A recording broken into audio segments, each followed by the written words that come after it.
Hello and welcome to week 7. This week we're going to talk about the Catholic epistles, um, those written by Peter or attributed to Peter and James and Jude. And we're going to use the approach of exploring an ideological texture in a text. The reading I've chosen is from 2 Peter 3. We'll talk about that more in a bit. So the Catholic epistles, again, they're called Catholic because Catholic with the lower C, that kind of universal. They differ from the Pauline epistles in that they were written intentionally for circulation. So among congregations, they're not really addressing, at least in a definite way, any particular church or situation. And so their focus and intent are more general. And by the time they're written, then there's Christian communities scattered throughout the Roman Empire. And the Pauline letters, which were written for specific congregations and contexts, had begun to be circulated as useful writings. And so the Catholic epistles sort of follow a trend that had already begun to occur.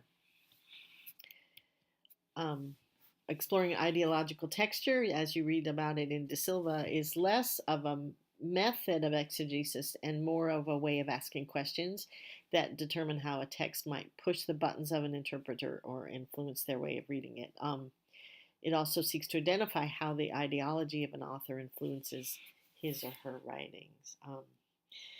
So the one we're going to look at is Second Peter, but the Catholic epistles in general present a valuable voice because they're outside of the Pauline tradition. And in 2 Peter 3, he actually talks about Paul and the difficulties of Pauline theology. So as you read it, I'd like you to think about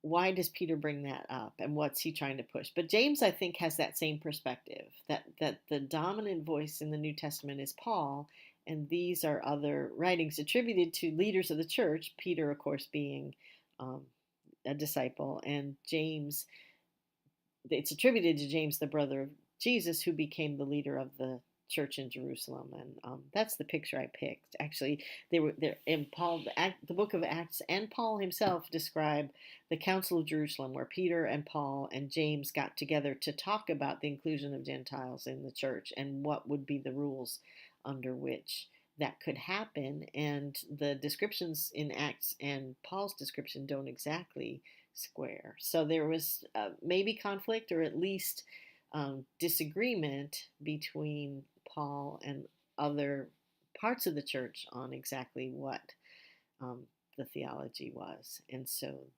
these Catholic epistles are kind of a window into some of that conversation, which I think is actually a very pertinent conversation for us today, especially given how Lutheran theology is viewed by non-Lutherans. So we'll see what you think this week.